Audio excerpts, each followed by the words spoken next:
Good morning and welcome to the point for Friday, August 11th. I'm definitely a little excited. It's Friday. Hopefully we can get a nice weekend so we can get out and play some golf. U.S. futures are continuing a little bit lower this morning with the Dow currently down about 40 points after yesterday prolonged the global sell-off. Yesterday, the Nasdaq fell over 2% as the CBOE Volatility Index is up 4.9% after pushing up 44% yesterday. Political tensions are being felt globally as the Stoxx Europe 600 index tumbled 1.1% this morning to its lowest point in 5 months. France and the UK both lost over 1%, while Germany slid to its lowest in more than 20 weeks.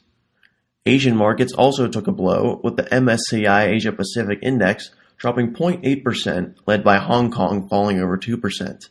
China's Shanghai Composite tanked 1.6% lower, accompanied by South Korea's 1.7% loss as Japan was closed for a holiday. Australia also dropped 1.2% at the close. But on a lighter note, electric car owners are earning as much as $1,530 a year just by parking their vehicle and feeding excess power back into the grid. Batteries inside the cars can help balance supply and demand at times while providing a decent revenue stream to owners. Google canceled a staff meeting to address their diversity crisis, while some stocks took a tumble yesterday, such as Macy's falling over 10%, Blue Apron losing 17%, while tech giants such as Amazon and Apple lost 2.5% and 3% respectively. Most European bonds strengthened, except Germany, who fell 3 basis points to 0.38%, while U.S. Treasuries dropped to 2.19%. Crude oil dropped 0.5% to $48.33 per barrel, although OPEC's recent efforts may be starting to pay off, as the condition known as backwardation, where demand outpaces supply, is beginning to show signs in the market for Brent futures. Gold advanced less than 0.05%, although it was enough to keep it above its strongest level in more than 2 months. Currencies were mixed, as the dollar pushed a bit higher, while the euro and pound both saw small losses. The yen rose 0.1% to its strongest in more than 15 weeks, as the Philippine peso fell to its lowest point in 11 years. Rising tensions between the U.S. and North Korea continue to dominate markets, as Trump claims his fire and fury comment may not have been tough enough and hasn't ruled out a preemptive strike. Australia has backed the United States, while the latest round of UN sanctions will target a much wider range of entities linked to North Korean leadership. CPI data is finally here and will be reported at 8:30 this morning. Analysts expect core inflation to rise 0.2%, and if they're right, it would end a 4-month string of below forecast readings.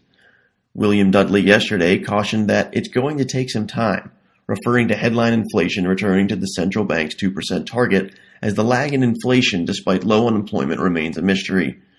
And we look for 2 more Fed speakers due today, with Robert Kaplan at 9:40 and Neil Kashkari at 11:30, as both of them are in favor of waiting for inflation to hit the desired target before increasing rates.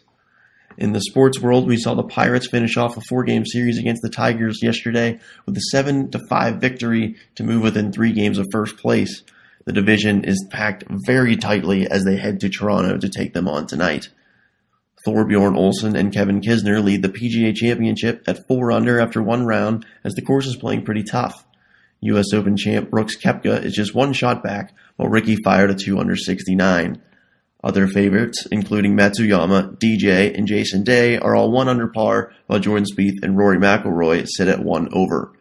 And in hockey, we see John Tavares is still yet to sign a contract extension past this season, while Jaromir Jagr still remains jobless, claiming that he didn't expect it would be so hard to get a job. We hope you have a wonderful Friday, and we will see you all back here for The Point on Monday.